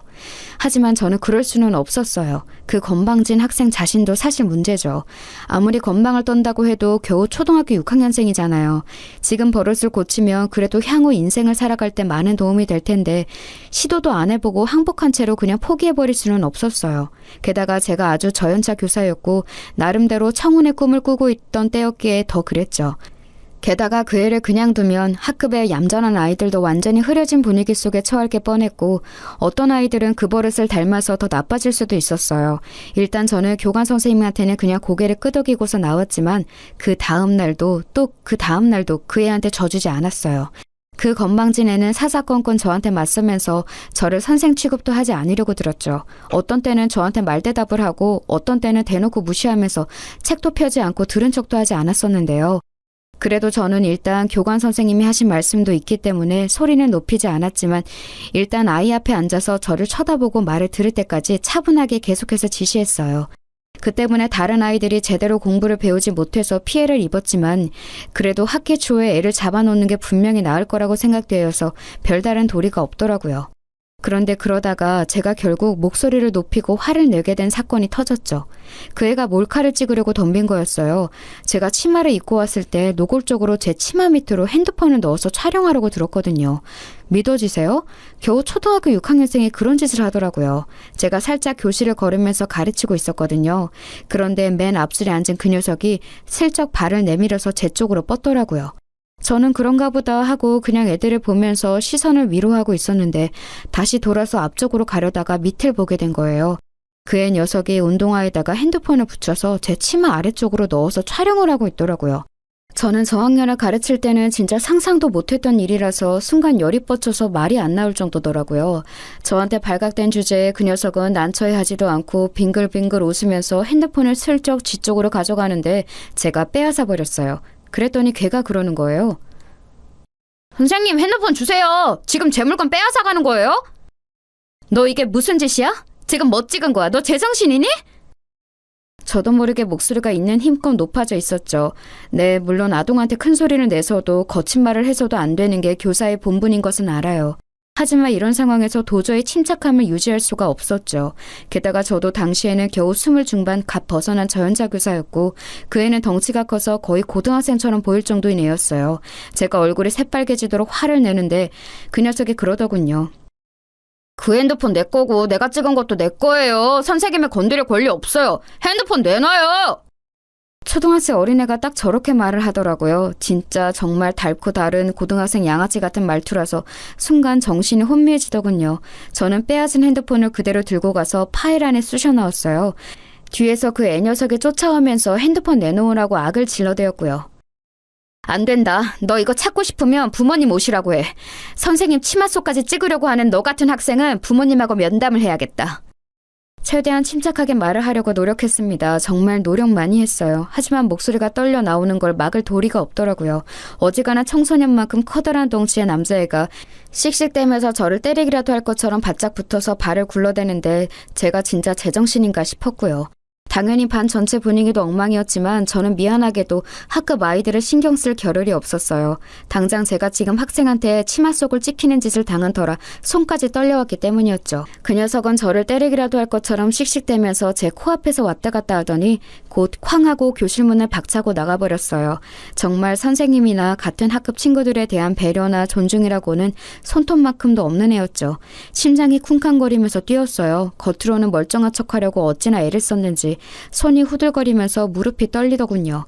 하지만 지금 학급 애들이 저를 쳐다보고 있었기 때문에 거기에서 제가 약한 모습을 보일 수는 없었거든요. 그랬다가는 남은 애들 중 좀 삐딱한 애들까지도 저를 우습게 볼 게 너무 뻔했기 때문이었어요. 그러면 정말 남은 기간 동안 이 학급 애들하고 같이 지내고 가르치는 게 악몽이 될 뻔했죠. 이를 악물고서 괜찮다는 듯이 얼굴을 가다듬고서 마치 걔가 원래 없던 것처럼 그냥 수업을 진행했어요. 그 녀석하고 비슷한 성향인 애들이 눈치를 보면서 딴지를 걸까 말까 하는 게 느껴졌지만 아무런 표정 변화 없이 그대로 쭉 수업을 진행하니까 말없이 수그러들더군요. 아마 제가 조금이라도 흔들렸다면 그 녀석들까지도 저한테 대들면서 비웃고 나가버렸을 게 뻔했어요. 그나마 제가 무표정하게 수업을 지속해서 아무 말도 하지 않은 거였죠. 그러고 나서 저는 그날 교관 선생님과 교장 선생님한테 가서 이런 사실을 알렸습니다. 학생이 선생님의 치마 밑으로 핸드폰을 넣어 몰카를 찍으려 했다는 사실만으로도 이미 범죄였으니까요. 하지만 교관 선생님도 교장 선생님도 별다르게 저를 위해서 화를 내주시지는 않았어요. 그냥 참 그 애가 잘못했다면서 그래도 선생님이니까 한번 참고 넘어갈 줄 아는 말만 계속했죠. 저는 솔직히 이해가 되지를 않았어요. 아니, 어떻게 이런 걸 참고 넘어가 주라는 건지 말이에요. 게다가 학생 훈육의 면에서도 이건 말이 안 되는 거였어요. 잘못한 건 확실히 짚어주고 벌을 받고 넘어가야 그게 잘못된 것인 줄을 아는 거잖아요. 그런 과정을 거쳐야 나중에 사회에 나가서도 잘못된 일을 하면 안 된다는 사실을 알게 되는 거고요. 하지만 제가 아무리 말씀을 드려도 교감도 교장도 전혀 귀담아 듣지 않으시더군요. 교장 선생님은 도리어 저를 나무라듯이 말씀하셨어요. 거 손선생 좀 참지 그랬어요. 걔 부모들이 아주 골치 아프단 말이야. 얼마나 막무가내인지 알아? 하지만 제가 이걸 참고 넘어간다고 해도 걔가 나중에 어떤 꼴이 될까요? 애를 가르치기 위해서라도 이건 그냥 넘어가면 안 되는 거라고 생각합니다. 그거야 우리가 알 바가 아니지. 이제 애들의 미래를 우리가 책임진다는 생각은 버려요. 그런 마인드로는 애들 가르치는 일 길게 못하니까. 아니 물론 손 선생이 아직 젊고 교직에 들어온 지 얼마 안 되어서 이상적인 생각을 하고 있다는 건 알아요. 하지만 그게 먹히는 시대가 아니란 말이지. 손 선생 본인은 물론이고 다른 학생들이나 선생님들까지도 다 너무 골치가 아파진다고. 본인 혼자만 힘들고 마는 게 아니란 말이야. 교장 선생님은 답답하다는 듯이 저한테 그렇게 꾸중을 하셨습니다. 제 잘못은 아무것도 없는 상태에서 상사한테 싫은 소리를 듣는 그 상황이 정말 이해도 가지 않고 납득도 되지 않더라고요. 저도 원래 그렇게 얌전하거나 고분고분한 성격은 아닌데 그래도 아직 저연차 교사이기도 했고 학교라는 조직의 분위기상 항상 다소곳한 태도를 유지하고 있었어요. 그래서 교장 선생님한테도 그때 아무런 말대답을 하지 않고 그냥 듣기만 하다가 나왔었죠. 나와서도 정말 속이 뒤집혀서 퇴근을 할 수가 없더라고요. 교장 교감 선생님과 한참이나 이 이야기를 하고 난 다음이라 이미 해가 거의 저문 다음이었는데요. 교무실에서 선생님들은 많이 퇴근하시고 난 다음이라 저는 한숨을 쉬면서 애한테 빼앗았던 핸드폰을 책상 위에 올려두었어요. 어차피 패턴으로 여는 것이라 저는 알 수 없었고 애 부모님이 오면 면담한 다음에 열어서 제 치마 속 촬영한 영상을 지우게 해야 할 거라고 생각하고 있었거든요. 그런데 그때 제 핸드폰으로 전화가 오더라고요. 번호를 보니까 그의 부모님 번호였어요. 저는 애들 번호는 물론이고 부모님 번호까지 다 꼼꼼하게 저장을 해두었거든요. 그 애는 아마 저한테 혼나고서 곧장 부모님 퇴근하자마자 이야기를 한 것 같더군요. 그래서 마음을 단단히 먹고 걔 부모님한테도 쓴소리를 좀 하겠노라 결심한 이후에 전화를 받았죠. 그리고 통화가 연결되자마자 제가 여보세요라는 말을 꺼내기도 전에 전화에서 거의 귀가 찢어질 것처럼 엄청난 소리로 욕이 쏟아져 나왔어요.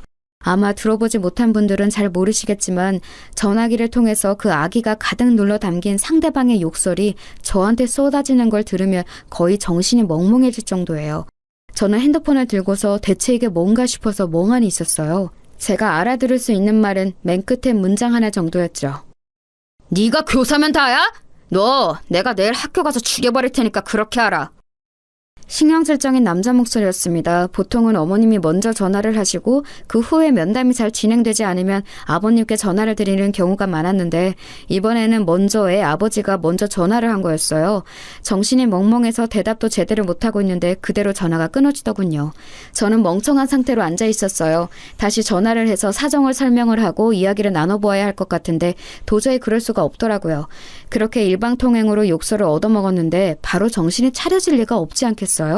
그래도 한참 앉아있다가 손이 떨리는 걸 가라앉히고서 다시 그 번호로 전화를 해봤지만 저쪽에서 딱 끊더군요.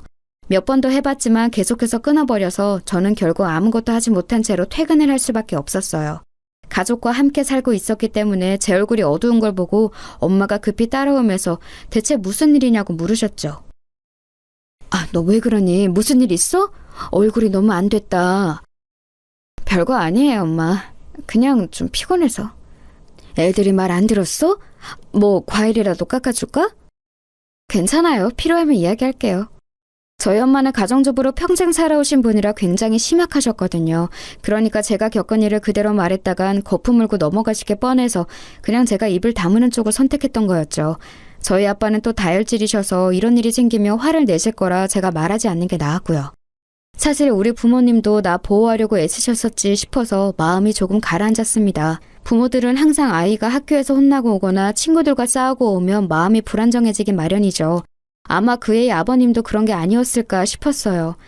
세상에는 참 여러 가지 사람이 있어서 자기가 불안해지면 욕설로 그 불안을 해소하려고 하는 이들도 있었으니까요. 그 녀석의 태도로 봐서는 부모님의 공격성이 있을 것 같아서 그 정도는 감안하고 마음을 단단히 먹으려고 애를 쓰기도 했습니다. 그리고 다음날 저는 어느 정도는 각오를 한 채로 출근을 했어요. 그런데 아침에는 아마 시간이 없었는지 그의 아버님이 안 오셨더라고요.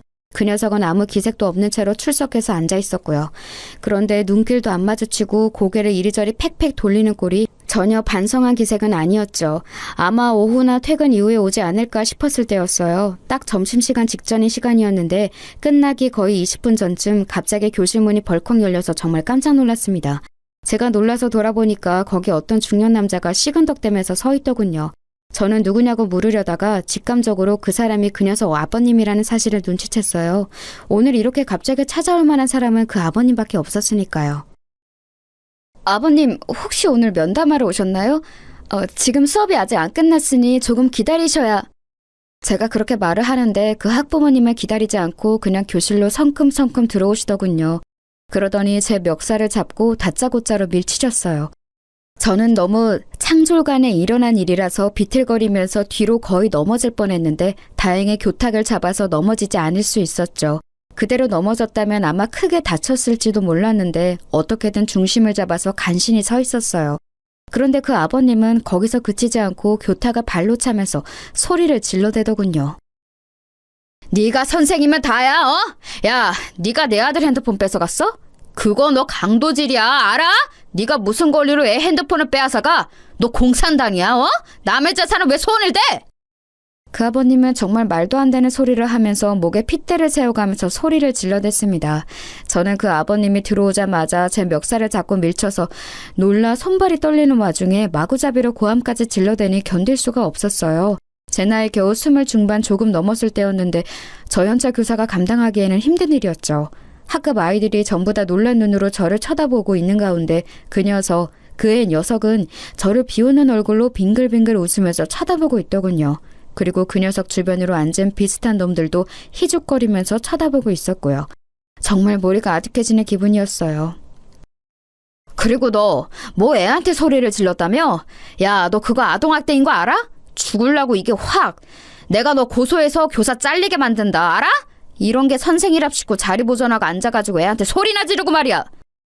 아버님 진정하세요. 일단 말씀이라도 좀 들어보시고. 야, 됐어. 내가 지금 교장하고 교감한테 가서 단판 짓고 올라니까. 너 진짜 가만 안 둔다. 그렇게 고함을 지르고서 그 아버님은 순식간에 애를 데리고서는 교실 밖으로 사라져버렸어요. 저는 이제 정말 다리가 떨려서 제대로 서 있을 수가 없더군요. 그렇게 제가 봉변을 당하는 사이에 점심시간 벨이 울렸고 차라리 다행이라는 생각이 들어서 저는 애들한테 밥 맛있게 먹으라는 인사만 간신히 한 채로 교무실로 들어왔어요. 당연히 저는 아무것도 먹지 못했죠. 그러고 나서 한 30분쯤 뒤에 교장실에서 내선 전화가 걸려왔어요. 손 선생, 다시 그 아버님께 전화드려서 정중히 사과드려. 그리고 애한테 핸드폰 돌려주면서 또 미안하다고 사과 꼭 하고. 안 됩니다. 저는 잘못한 게 없어요. 제가 왜 사과를 드려야 하나요? 그리고 그 핸드폰 안에 불법 촬영물이 있는데 그걸 돌려주라는 말씀이세요? 저는 너무 놀라고 화가 나서 대뜸 목소리가 높아졌어요. 하지만 교장 선생님은 그런 제 마음은 아랑곳하지 않고 아무런 상관없다는 듯이 오히려 불쾌하다는 듯이 말씀하시더군요. 아니 송 선생, 지금 나한테 말대꾸하는 건가? 내 지시에 따르지 않겠다는 거야? 선생님이 되어서 교장 지시에 안 따르겠다면 어쩌자는 건가? 지금 잘 처신해야 해. 나도 그 아버님한테서 송 선생 보호를 못 해줘. 하지만요. 그 아버님 이 동네에서 오래 살고 성격도 험한 양반이야. 지난번 걔 4학년 때도 담임선생님 고소해서 교사 바뀌었던 거 모르나? 내가 보호해줄 수가 없는 사람이라고. 속이 울컥거리더군요. 교장 선생님 말씀대로 사실 제가 뭘 할 수 있는 게 없었어요. 그 아버님 심지어 학교 앞쪽 골목 있지? 거기 정비소 하고 있어. 동네 학부모들하고 사이가 좋아서 한번 그 사람이 물어뜯기 시작하면 진짜 골치 아파진다고. 머리가 아프더군요. 교사라는 직업을 가진 이상 학부모와 소통을 하는 건 피할 수 없는 부분인데 게다가 그쪽에서 제 직업을 망가뜨리려 한다면 제가 저항할 수단조차 없는 게 현실이었죠. 그래서 저는 멍하니 교무실에 앉아 있었어요. 교장 선생님이 말씀하시길 걔 아버지가 학교와 골목 정비소를 한다고 했었죠. 그런데 안 돌아가는 머릿속으로도 저희 집이 가지고 있는 건물이 그쯤에 있고 거기 1층에 정비소가 있다는 게 생각이 나더라고요. 설마 거기인가 싶었어요. 사실 아빠 엄마 소유의 건물이고 관리인도 따로 있는 큰 건물이었기 때문에 뭐 제가 딱히 관심은 없는 곳이기는 했어요. 코로나 때 워낙 수익이 안 나와서 월세를 내려서 장사를 하게 해주었다고 그런 이야기를 들었던 게 마지막이었던 것 같더라고요. 걔 아버지가 정말로 거기서 장사를 하고 있는 사람이라면 나한테 이러면 안 될 텐데 라는 생각도 들었고요. 솔직히 선생으로서 하면 안 되는 생각이었지만 그 학생도 그 학부모도 진짜 꼴보기 싫고 우라통이 터지고 그렇더군요. 거기에 더해서 그냥 전체적으로 이 학교라는 세상의 조직 생활이 정말 무척 허무하다고 느껴지기도 했고요. 정신을 못 차리고 있으려니 곁에 있는 선생님들이 빨리 조퇴 먼저 하라고 지금 애들 가르칠 정신이 아닐 것 같다고 저한테 위로를 해주셨지요. 다른 선생님들이 대신 해주시겠다면서요. 아무래도 머리가 너무 아파서 병원이라도 가야 할 듯해서 선생님들의 호의를 고맙게 받고 일어나려는데 그 애 녀석이 교무실로 찾아온 거예요. 저기요, 저 핸드폰 이제 주죠? 우리 아빠 또 부르기 전에. 걔는 저를 선생님이라고도 부르지를 않았습니다. 저는 멍하니 걔 얼굴을 보면서 걔가 나를 선생 취급을 안 하는데 내가 걔를 학생 대접을 해줘야 하나 고민이 되었어요. 학기가 시작되고서 그 녀석을 계도하려고 애썼던 시간들 동안 받았던 스트레스가 한꺼번에 치솟는 듯한 기분이었죠. 의기양양하게 저한테 핸드폰을 내놓으라는 그 녀석 얼굴을 보다가 저는 고개를 저었습니다. 네 핸드폰 나한테 없는데? 뭔 소리예요? 가져갔잖아요. 부숴서 버렸는데? 아, 뭔 소리예요? 가지고 있잖아요. 뭘 버려요?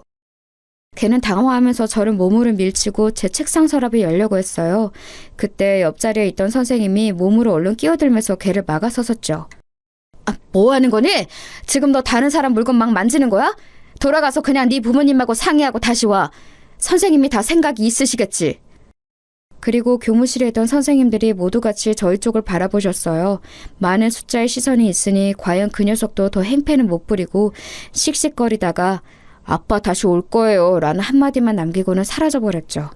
저는 머리가 아파서 견딜 수가 없어서 머리를 짚었지만 그래도 동료 선생님이 너무 고마워서 웃어 보였어요. 그 선생님은 빨리 병원에 가라고 제 등 뒤를 밀어서 내보내 주셨죠. 그런데 저는 가기 전에 책상 서랍에서 봉투 하나를 꺼내서 교정실로 향했어요. 다행히도 교장 선생님이 계시더군요. 왜 왔냐고 묻는 탐탁지 않는 눈길 앞에서 저는 봉투를 내려놓았습니다. 사직서입니다. 뭐? 아니, 그 아버지 때문에 그래? 뭘 그런 일 때문에 사직서를 내? 그 애한테 핸드폰 돌려줄 수 없습니다. 저 몰카 찍은 증거니까요. 그리고 그 아버지라는 인간한테도 사과 안 합니다. 못해요. 그러면 그 사람 송 선생 고소한다니까? 하라고 하세요. 아니, 이건 내가 지금 수리는 안 하겠네. 머리를 식히고 다시 내일 와서 내도록 해. 이런 식으로 굴면 그 학급은 다시 담임이 바뀌는데 애들은 생각 안 하는 거야? 교장은 준엄하게 저한테 반의 다른 아이들을 생각하라고 말씀하셨죠. 저는 순간 머릿속에 차게 식는 것 같아서 그럼 알겠다고 내일 다시 생각해보고 오겠다고 하고서 돌아섰습니다. 조퇴하는 길에 마음이 정말 두 갈래였어요. 그래도 대학부터 임용고시 교사로 임해서 현재까지의 모든 세월을 다 허송세월로 돌리게 되는 사직서보다는 이번 일 그냥 꾹 참고 넘어가는 게 낫지 않을까. 하지만 그렇다고 이런 환경 속에서 계속 교사 일을 끌고 가는 것보다는 아예 그만둬버린 게 낫지 않나. 머릿속이 정말 혼란스럽더군요. 게다가 제가 그만두면 반의 담임이 또 바뀌게 되니 얌전하고 순한 다른 학급 아이들은 피해를 보게 되는 거였어요. 그래서 너무 고민이 되어 집에 가서도 멍하니 정신을 차리지 못하고 있는데 제 핸드폰으로 전화가 오더군요. 번호를 보니까 또 그 아버지였어요. 저는 그냥 번호를 내려다보다가 받지 않고 끊어버렸죠. 그러더니 전화가 또 오고 계속 끈질기게 오는 거예요. 마치 무슨 스토킹이라도 하는 것처럼요. 저는 정말로 핸드폰을 그냥 꺼버릴까 했는데 사직할 각오까지 한 마당에 대체 이 인간이 또 무슨 소리를 할까 궁금해서 한 10통쯤 전화 왔을 때 전화를 받았어요. 그랬더니 예상했던 것처럼 또다시 욕설이 줄줄이 튀어나오더군요. 야, 너 내가 기회 줬는데 또 애한테 지랄했어? 뒤진다 진짜. 교장이 설설 기면서 한 번만 기회 달라고 해서 봐줬는데 핸드폰을 부쉈다고? 너 제정신이냐? 저는 이게 욕설 듣는 처음이 아니라서 이미 익숙해진 건지 그렇게 막 화도 안 나더라고요. 그냥 듣고 있자니 조용해서 저쪽은 더 화가 난 것 같았어요. 야, 왜 대답이 없어? 이제 학부모가 우스워 보여? 내가 너 고소해서 꼭 길바닥에 나앉게 만든다. 내가 가만히 있을 것 같아? 어? 니네 부모는 너 그렇게 키웠냐? 선생이라는 게 가정교육을 어떻게 받은 거야? 야, 니네 애미애비는 대체 뭐 하는 것들이길래 이런 걸 선생이랍시고. 저는 가만히 듣고 있다가 그 사람 말이 저희 부모님에게까지 가자 더 듣고 싶지 않아졌어요. 그래서 가만히 확인차 물어보았죠. 아버님, 이 동네에서 정비소 하신다고요? 그래, 내가 여기 아는 사람이 몇 명인데 내가 학부모들하고 이야기해서 너 가만히 안 둔다. 애 핸드폰 들고 와서 우리 집 앞에서 무릎 꿇고 사과해. 네 부모까지 와서 무릎 같이 꿇어. 듣다 보니 이게 정말 요즘 말하는 진상 학부모구나 싶더군요. 그래서 저는 그냥 내일 뵙죠 라고 말하면서 전화를 끊었어요. 또다시 전화가 왔지만 아예 그 번호를 차단시켜버렸죠. 저는 그렇게 하고서 거실로 나갔어요. 제 방에 아무 말도 없이 들어가서 저를 걱정하며 안절부절 하시던 엄마가 저한테 얼른 달려오셔서 제 손을 붙들고 소파로 가서 앉으셨죠. 대체 무슨 일이야? 너 뭐 큰일 있지? 계속 얼굴이 너무 안 좋아. 엄마 나 사직하려고. 뭐? 그게 무슨 소리야? 무슨 일이 있었길래 그래? 엄마는 너무 놀라서 눈을 크게 뜨면서 물어보셨습니다. 솔직히 말하면 성인이 되어 직업적으로 독립했다면 이런 이야기는 다 해결된 다음에 부모님께 말씀드리는 게 맞다고 생각하고 있었어요. 하지만 이렇게 제가 구석으로 몰린 마당에 저희 부모님의 힘을 빌리지 않을 이유도 없었습니다. 유치하고 치졸하긴 해도 저도 그냥 있을 수가 없겠더라고요. 제가 그동안 있었던 일을 이야기하자 엄마 얼굴색이 새파랗게 변했다가 새하얗게 변했다가 아주 난리가 났더라고요. 엄마한테 스트레스를 드리고 싶지는 않았는데 그렇게 화를 내시는 모습을 보니까 마음이 안 좋았어요. 엄마는 벌떡 일어나서 이리저리 왔다 갔다 하면서 입술을 잘근잘근 씹으셨습니다. 그런 짐승 새끼 같은 애비하고 자식 새끼가 다 있지? 근데 그런 것들이 선생님이 너한테 그 지랄을 했다고? 심지어 교장은 너한테 사과하라고 했고? 그래서 나 더 이상은 못 다니겠어요. 그냥 다른 곳으로 취업하려고. 그래. 그리고 네가 뭐가 모자라서 거길 계속 다니니. 넌 네 아빠 사업이나 건물 하나만 물려받아도 먹고 사는 데는 지장 없어. 그 새끼들이 뭐 알지도 못하면서. 고소? 고소 같은 소리 하네. 네 아빠 아는 정감만 몇 명인지 아니? 엄마는 거의 입에서 불을 뿜을 기세로 화를 내시더라고요. 그래서 제가 헤헤 웃었어요. 안 그래도 아빠한테 부탁드릴 게 있어. 아빠 건물 중에 우리 학교 앞쪽 1층에 정비소 있는 곳 있지? 응, 있지. 그 정비소가 그 앱이라는 놈이 하는 곳이래. 뭐? 하면서 엄마는 더욱이나 길길이 뛰면서 화를 내시더라고요.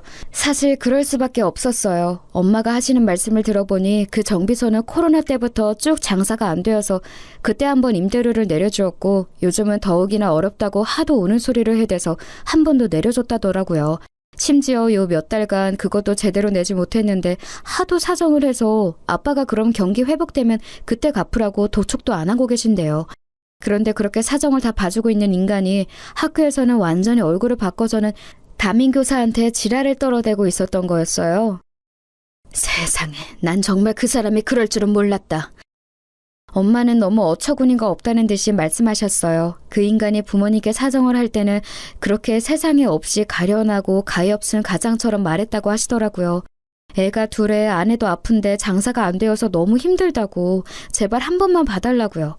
돈이 없어 생활도 힘들다고 했다고 하는데 그렇다기에는 제가 입수한 애 핸드폰이 아주 최신형이더라고요. 제 것보다도 훨씬 더요. 그리고 곧 아빠가 돌아오시자마자 엄마하고 저는 그 사정을 전부 아빠한테 이야기했어요. 아빠는 평상시에는 자상하고 다정한 분이지만 한번 화가 나면 급발진도 그런 급발진이 없거든요. 아무 말 없이 저와 엄마 이야기를 듣고 계시더니 아빠는 곧 말씀하셨어요. 너 내일 아침 일찍 사직서 내고 와라. 교장 이야기 들을 것도 없다. 네가 애들 가르치는 걸 좋아해서 교사를 직업으로 삼은 거지. 생계 때문에 돈 벌어야 하는 것도 아니잖아. 그런 곳에서 네가 고생할 필요 없다. 아빠는 딱 잘라서 말씀하셨어요. 사실 저희 집이 뭐 저 하나쯤 돈 안 번다고 어떻게 되는 집은 아니었거든요. 이 동네에만 상가 건물 제법 큰 걸로 4채가 있고 서울 안에 좀 더 있었고요. 그리고 다음날 아침 아빠가 운전하시는 차를 타고서 저는 학교로 들어갔어요. 일부러 조금 늦게 가서 학생들이 드문드문 등교하고 있었죠. 저는 차에서 내려서 곧장 교장실로 갔어요. 커피를 마시려던 교장이 놀라서 저를 돌아보는데 그냥 사직서를 내려놓고서 돌아서서 나와버렸죠. 그리고 아빠가 기다리다가 차에서 내리셨어요. 저희 아빠 차가 좀 겉으로 보기에 많이 튀는 외제차라서 운동장에 세워놓으니 학생들이 수군대면서 지나가는 게 느껴지더라고요. 약간 쪽팔리기는 했지만 어쨌든 아빠하고 같이 학교 앞쪽 그 정비소 쪽으로 갔어요. 학교 앞 골목 하나만 건너면 되는 곳이라서 상당히 가까웠죠. 정비소가 아직 열기 전이었지만 어차피 그 뒤쪽에서 살림집하고 같이 있는 형태라서 아빠가 곧장 그 정비소 사장한테 전화를 걸었어요. 저한테는 그쪽 목소리가 들리지도 않았지만 아빠가 짧게 몇 마디 하니까 나오겠다고 하는 것 같더군요. 그러고서 채 3분도 안 지났는데 헐레벌떡 사장이 튀어나왔어요. 바로 그 싸가지 없는 애녀석 아버지였죠. 순간 그 사람은 저하고 눈이 마주친 채로 무슨 일인가 헷갈리는 얼굴이었어요. 그리고 아빠가 그 사람한테 그러셨죠. 인사해. 내 딸일세. 안녕하세요. 초면은 아니죠? 제가 그 아저씨를 노려보면서 말하자 순간 말이 안 나오는지 어버버거리기 시작하더군요. 아니 그 사장님 이 아가씨 아니 이 선생님이 사장님 따님. 그래 내 딸이고 내가 어젯밤에 아주 충격적인 이야기를 들었네. 아빠의 표정은 무서울 정도로 굳어 있었고 그 사람은 얼굴이 창백하다 못해 헬쑥해지기 시작했어요. 뭐라고 답변할 말도 찾기가 힘든 듯 그 사람은 손을 떨기 시작했어요. 자네 덕분에 내 딸 사직서 내고 오는 길일세. 그동안 내가 자네한테 임대료도 받지 않았던 게 너무 후회가 되는군. 사직서를 내셨다고요? 아니 그게... 고소하실 거면 하세요. 저도 아빠 변호사 좀 빌려서 쓸 테니까. 안 하시면 저희가 고소하려고요. 제가 무표정하게 말하자 얼굴 표정이 진짜 볼만하게 변하더군요. 이번 달 안으로 가게 비우게. 지금까지 안 낸 임대료도 이번 달 안으로 내고. 안 내면 고소장 받게 될 거야. 라고 말씀을 남기시고서 아빠가 돌아서셨어요. 그 아저씨가 달려와서 아빠 바지가랑이를 붙들고 늘어지는데 아빠가 저 먼저 집에 가라고 손짓을 하셨죠. 그러고서 저는 그냥 집으로 와버렸어요. 아빠한테 매달리고 울고 불고 난리였던 모양이지만 아빠가 봐주지 않고 곧장 가게 비우라고 선고를 해버리셨더라고요. 안 그러면 정말 법적으로 절차를 밟는다고 하셔서 결국 그달 안에 그 정비소는 허겁지겁 이사를 나갔고요. 물론 살림집도 같이 있었으니 거의 나앉다시피 한 모양이었어요. 소문으로는 어디 반지하집으로 가서 살고 있다고 하더라고요. 아빠의 선의에 의지해서 살던 사람이 저한테 고약한 짓을 하려다가 된소리를 맞은 꼴이라 별로 불쌍하지도 않았었죠. 결국 저는 교사를 그만두고 일반 회사에 취업해서 다니고 있어요. 당시를 생각하며 다시 교사를 하고 싶은 생각도 들지 않네요. 요즘 교권 추락으로 여러 사건이 많은데 다시 한번 제 경험이 생각나고는 한답니다.